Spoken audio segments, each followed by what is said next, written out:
Hey, can I get a chart, please? Where am I today? I wish that I knew. This is a Workscapes podcast. I'm Eric Finkhausen. And I am Luke Plakowski. In this podcast, we will examine practices of a healthcare setting in transition from the patient paper records to electronic records. As you know, the Obama administration has pretty much mandated that all healthcare providers switch from paper records to electronic records, or EHRs, using both a carrot and a stick. Doctors can get about $44,000 reimbursement for implementing certified EHRs. That's the carrot. And if they don't, then over time, their Medicare and Medicaid reimbursements will go down. That is the stick. The reason for the big push for EHRs is that the EHRs are supposed to make healthcare more efficient overall and reduce the ever-growing healthcare costs, which are the biggest long-term threat to our national budget. Medicare and Medicaid currently comprise about 19% of our national budget, but we are on a path where that will grow to become much, much larger. And where is the efficiency going to come from? Well, if healthcare providers would have EHRs instead of paper charts, then we would eliminate the call we heard in the opening of this podcast. Hey, can I get a chart, please? This is Dusty at the front desk of the Feather River Tribal Health Clinic calling to the Medical Records Department requesting a patient's paper chart. Medical Records stores all of the paper charts, and someone in Medical Records will now have to get up, look for the chart, and bring it up front to Dusty. With EHRs, all that work would be superfluous. The nurse could just bring the patient to the examination room and bring up the patient's electronic record on the computer there. So why haven't medical offices switched to EHRs before, when they have such obvious benefits? And note that the adoption rate really is quite low, 28% overall, and that includes many major hospitals. In smaller clinics, the adoption rate is even lower. In today's Work Practice podcast, we will examine how different employees of a clinic work with paper charts, and we'll see some of the work that is inefficient and can be automated. But we will also examine some powerful practices that may go some way to explain why paper is still so popular.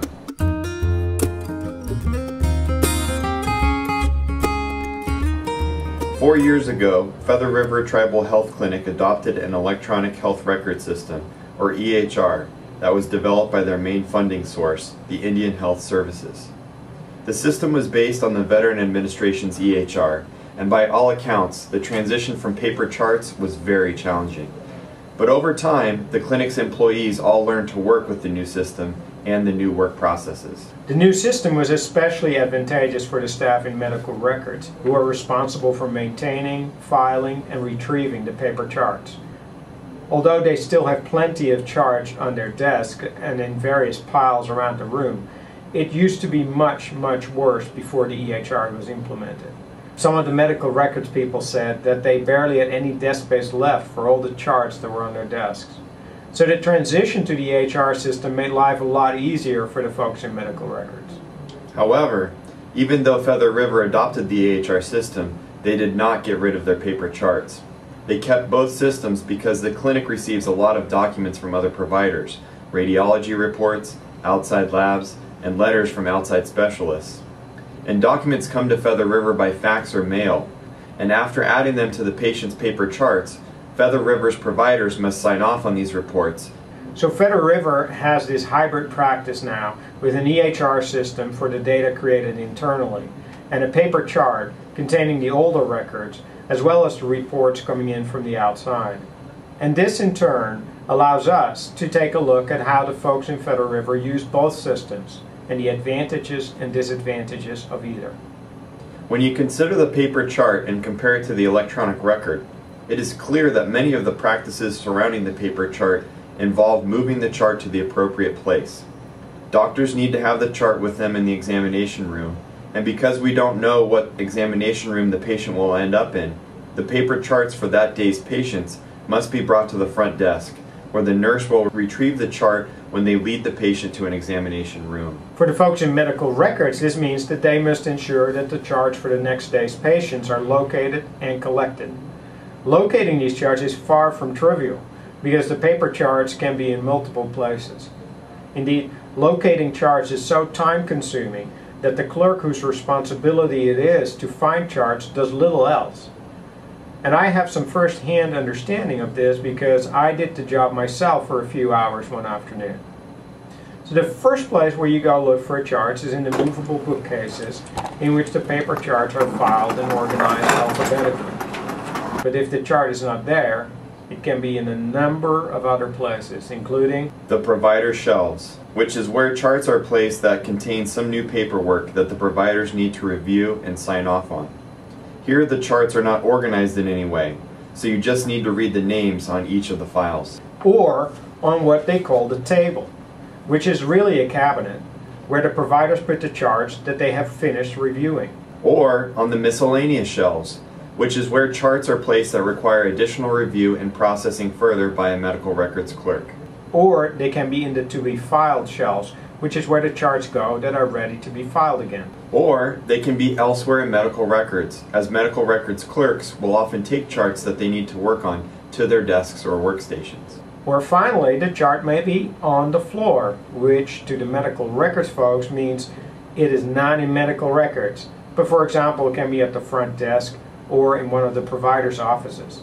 Since finding a chart can be a laborious process, the folks in medical records often collaborate on locating a chart. Girls, would you help me, give me a hand to fill that sheet, please? Everyone helps out by checking the charts on their desk, especially when it is urgent, such as when medical records gets a call with a request from the front desk for a chart, as we heard at the beginning of this podcast. Can I get a chart for please? This usually means that there's a patient that came in without an appointment. Locating charts has been such a big part of the job for so long that the medical records staff have developed this amazing memory about when they last saw a chart, and they are able to scan the items on many charts amazingly quickly. Once all the paper charts for the next day's patients are located, they are put on a cart and wheeled to the front desk. Of course, once the providers have seen the patients, the charts must be returned to the medical records. So clerks must go and collect them from the floor regularly throughout the day. Patient visits are not the only reason why charts are collected. Whenever the clinic receives a report from an outside provider by fax or mail, such as a lab report for a patient for instance, the corresponding chart must be located to add the new data to it. And it is not only finding and moving charts, there are other tedious paper processing work as well. Filing papers into charts, which involves punching holes, removing paper, putting the new paper in the appropriate place, removing the other paper, putting it back into place, filing paper from the left side of the chart to the tabs on the right side, and when the chart gets too thick, removing and archiving some of the older records and creating a new, thin chart. So paper charts just require this immense amount of, well, paperwork. Filing papers, finding charts, moving charts, etc. It is so 20th century. Thankfully, all of this work is going away when Federal River switches to scan the incoming paper directly into the HR. All this tedious work of schlepping charts through the clinic will finally be over. And a good thing too, because there is just no benefit to having all this paper. Welcome to the 21st century. Well, not so fast. You are right that the medical records department will become much more efficient, but we should not dismiss all this paperwork as entirely without value. Some of the things the medical records folks do may seem tedious, but are actually quite valuable for the providers of the clinic. Here are some of the things that medical records currently does that are quite valuable. The medical record clerks file all the new documents that the provider has not yet seen on the top of the left stack of paper, so that when a provider opens the manila folder, they know that the most recent data is always there on the left. To make it easier yet, medical records clerks put flags on the left side of every page that a provider needs to review and sign. After a provider has signed all the documents, they put the documents on a different shelf. The medical records clerks then remove the flags from the side of the page and put a new set of flags on the top edge of the paper to indicate to the provider that these documents were signed off but have not yet been discussed with the patient. Another helpful work practice is that the clerks stamp each page that the provider needs to read and assess to determine what medical action needs to be taken. On this stamp, they can indicate whether lab results are within normal range or abnormal, and when they would like to see the patient again. medical records has a number of different stamps that they use for different documents. To help the provider out even further, the clerk looks up when the patient's next appointment is and notes it on the stamp. That way the provider can decide whether this is sufficient or if the patient should come in sooner. Obviously, this saves the provider considerable time. In short, the medical records folks prepare the paperwork for the provider, and they do so with considerable medical and organizational knowledge. And all this work really pays off for the providers, allowing them to accomplish these mandatory reviews of documents in a short amount of time. All that is required of them is that they take the charts from their designated shelf, open them, look at the flags to see what pages need to be reviewed, read the documents, and then fill in the stamp to determine the next actions. While providers sometimes complain about the amount of paperwork they have to do, signing off on the charts does not take much time, thanks to all the preparatory work done by the clerks. The advantages of the paper charts for the providers then are multiple. First, the paper is easy to read, much easier than the computer screen. The paper is easily annotated. The stamp provided by medical records is quickly filled out and signed. But other notes can be written right on the paper in the chart as well. Because the chart is physical, you can easily flip from one page to the next, and its logical organization, the most recent documents on top, makes it easy to navigate. The EHR is not as transparently organized. The minimal amount of formatting and structure requires the user to read a lot of text to determine where the important information is located. Additionally, a provider can see only one section of the EHR at a time. Clicking on a new tab removes the old information from view. There is another benefit to the paper chart that is closely related to its main disadvantage, namely that it must be moved to the right location. Because the charts are physical, they must always be present in some place, and the mere presence of a paper chart provides a persistent reminder to the staff that some task needs to be done. As charts accumulate in a particular place, it can be an indication that someone needs help, and because the medical records staff are cross-trained, they can help out whomever needs it. So looking at the practices around the paper chart, it is very plain that the electronic charts will automate a lot of work in the clinic as it does away with the searching for and moving of charts. But we should recognize that this work is largely back office work, and that while doing all this paperwork, the medical records folks also carefully prepare the paper charts for the providers so that the providers can go through them quickly. Indeed, in that sense, the medical record folks are like executive assistants. And in the transition to the EHR, this preparatory work is actually removed from the process and now needs to be done by providers. So for providers, the transition to EHRs is often very difficult and can mean a substantial loss of productivity.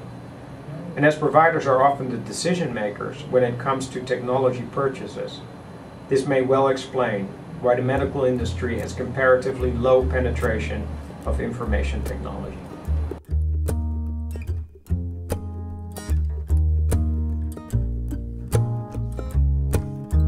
Where am I today?